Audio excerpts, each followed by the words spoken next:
भाजप नेते किरीट सोमय्या अमरावतीच्या महानगरपालिका दौऱ्यादरम्यान राजकीय वातावरणाने तापले. संभाव्य विरोधकाची शक्यता लक्षात घेऊन सिटी कोतवाली पोलिसांनी एमआयएमच्या 8 नगरसेवकांना प्रतिबंधक कारवाईत ताब्यात घेतले. महानगरपालिका परिसरात शिवसेना एमआयएम कार्यकर्त्यांनी आणि नागरिकांनी जोरदार घोषणाबाजी करत जाहीर निषेधही नोंदविला.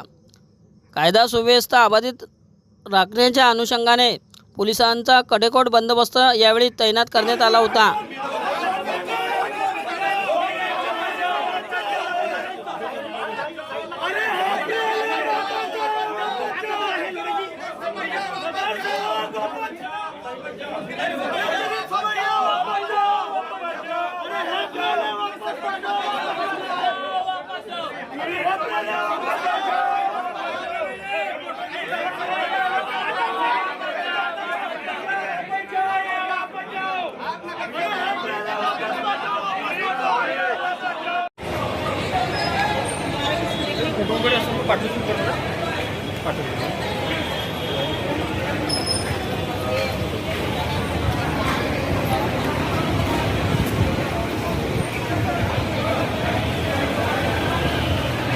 मी महानगरपालिकेच्या आयुक्त, महापौर, उपायुक्तांना मी प्रश्न करतो.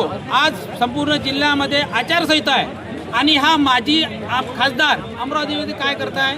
आचारसंहितेमध्ये यांनी कोणी अधिकार दिला यांना कॉर्पोरेशनमध्ये मीटिंग लावायचा? मागच्या वेळेला यांना पत्रकारांनी प्रश्न विचारला की किरीट सोमय्याने इथं मीटिंग घेतली का? त्यांनी लेखी उत्तर दिलं की अशी कुठलीही मीटिंग झाली नाही. मग मला सांगा, हे दिशाभूल नाही करू राहिले का? पत्रकाराची दिशाभूल करत आहे, नगरसेवकाची दिशाभूल करत आहे, अमरावती शहरातल्या नागरिकांची सुद्धा दिशाभूल करत आहे. आणि हा किरीट सोमय्या एक माजी खासदार आहे. काय करतो तो अमरावतीने इथं येऊन? हा विनाकारणचं शहराचं वातावरण गढूळ करताय. आमचा आरोप आहे त्याला मीटिंग घ्यायची आहे, त्यांनी त्यांच्या पक्ष कार्यालयात घ्यावं. आम्ही उद्धव बाळासाहेब ठाकरेच्या वतीनं त्यांचा जाहीर निषेध करतो आणि त्याला समर्थन करणाऱ्याचा सुद्धा जाहीर निषेध करतो. आम्हाला असा आपल्या शहरामध्ये वातावरण चांगलं ठेवणारा व्यक्ती पाहिजे. या किरीट सोमय्यानं संपूर्ण महाराष्ट्राचं राजकारण बदलून टाकलं आहे आणि जातीच्या भरोशावर हे राजकारण करू राहिलं. हिंदू मुसलमान करतात. फक्त हे यांना काहीतरी चर्चेत राहण्यासाठी महिना 2 महिन्यात एखादा विषय पाहिजे म्हणून हे किरीट सोमय्याला आपल्या महाराष्ट्राचे मुख्यमंत्री भडकून देतात. आणि हा फक्त पालतू कुत्ता आहे. हा किरीट सोमय्या जो आहे फक्त पालतू कुत्ता आहे. जेवढं भुकायला दिलं, जेवढे दाणे टाकले त्याच्यासमोर तेवढा भुकतो. आणि त्यानं मला सांगा काय गरज आहे त्याला अमरावतीमध्ये यायची? कुठला घोडा आहे? आम्ही आहे ना, 40,000 लोकांनी आम्हाला निवडून दिला आहे. आम्ही सक्षम आहे. महानगरपालिकेच्या आयुक्तासोबत, महापौरासोबत आम्ही भांडू आणि शहरातल्या नागरिकांना न्याय मिळवून देऊ.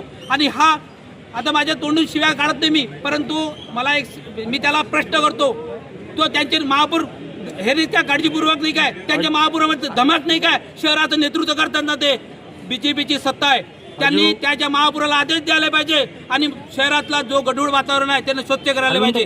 याचा अर्थ बीजेपीच्या लोकांचा बीजेपीच्या महापौरावर विश्वास नाही आहे असं मला असं वाटते, म्हणून ते मुंबईवर इथपर्यंत येत आहे. पोलीस प्रशासनानं